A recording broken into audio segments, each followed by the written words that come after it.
Uh, I wouldn't want to go into my state first because issue of flood is a national problem.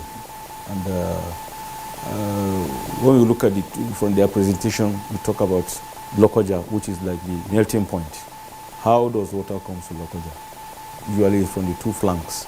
That's water that comes from River Niger from about 8 countries, which Nigeria happens to be the 8th. That's River Niger corridor.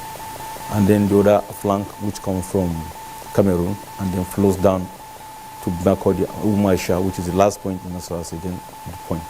But the question is that when you are discussing flood is not local. Nigeria is classified into 8 hydrological areas.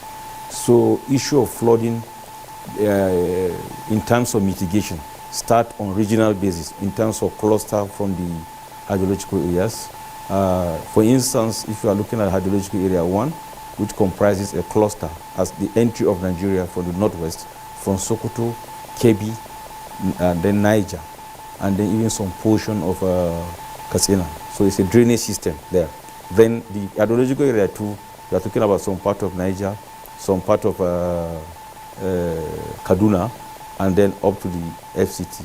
They all form what we call the hydrological area 2.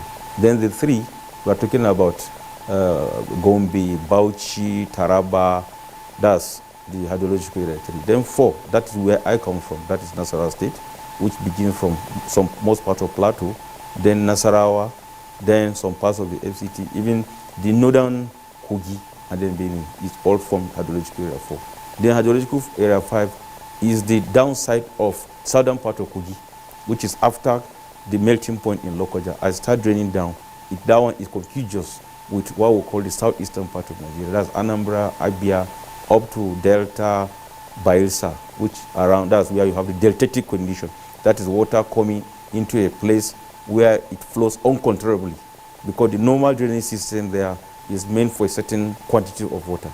But with time, these waters that come from the 2 major flanks and then come in now leads to the spilling, leading to flooding that area. So that's to say, whatever mitigation measure you have done in terms of prevention, you can't even stop. Water will always find its way.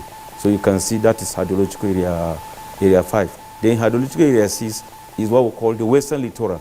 That is Edo, and then the entire southwestern Nigeria, including Edo.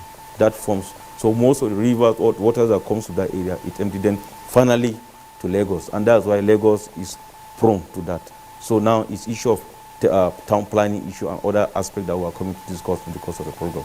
Then the hydrological area 7, which is more like the Calabar area, Akwa Ibom, rivers, and the rest, which is the hydrological area 7. Then the final one is hydrological area 8, which begins from Kano. And interestingly, the water from Kano comes from Plateau escarpment. Plateau is a highland with flat surfaces. So some waters that come in from the northern plateau flows down to Kano, and then finally, then some form from Katsina, then it flows down to Jigawa. Then Jigawa, it ends to Yobe, Yobe finally into the Chad Basin. So that is the, so when you are discussing issue of flooding, you have to discuss in terms of cluster. Then some will have to be handled by the federal. Then there are micro rivers that flow traverses within the states. Then it's supposed to be mitigated by the state. That is where we are now. So as a state, for instance, Nasarawa State will have about 4 major drainage systems. One that comes from the southern part of Kaduna State, some that come from the Plateau escarpment, then forming what we call the River Depth corridor, which finally empty into Tunga, which where the Dangote sugar is there. That's why they have a lot of flood. We have another drainage system, which is the Mada corridor, also from Plateau escarpment, that flows downwards around Akwanga, and then finally to what we call the Holland Farm, rice farm, that a lot of us are eating it, finally empty into the River Benue. So you can see the first corridor empty into the River Benue before Makodi.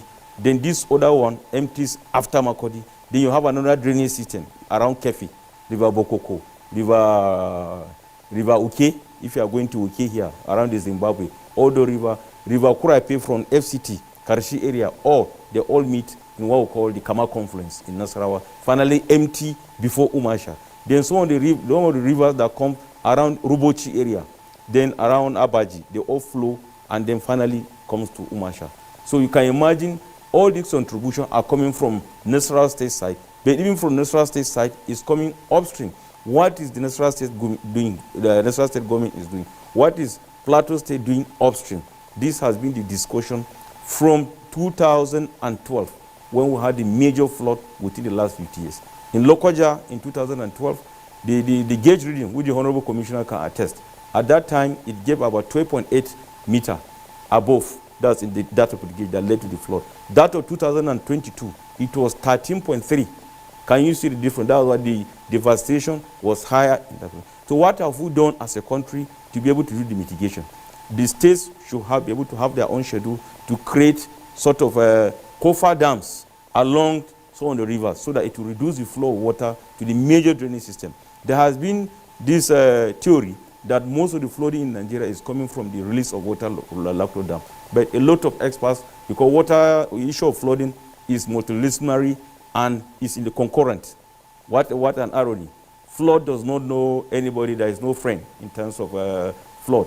As water comes, it affects everybody. And that is where state, local government, and federal, just to allude to some of the presentation from NEMA, that it affects everybody.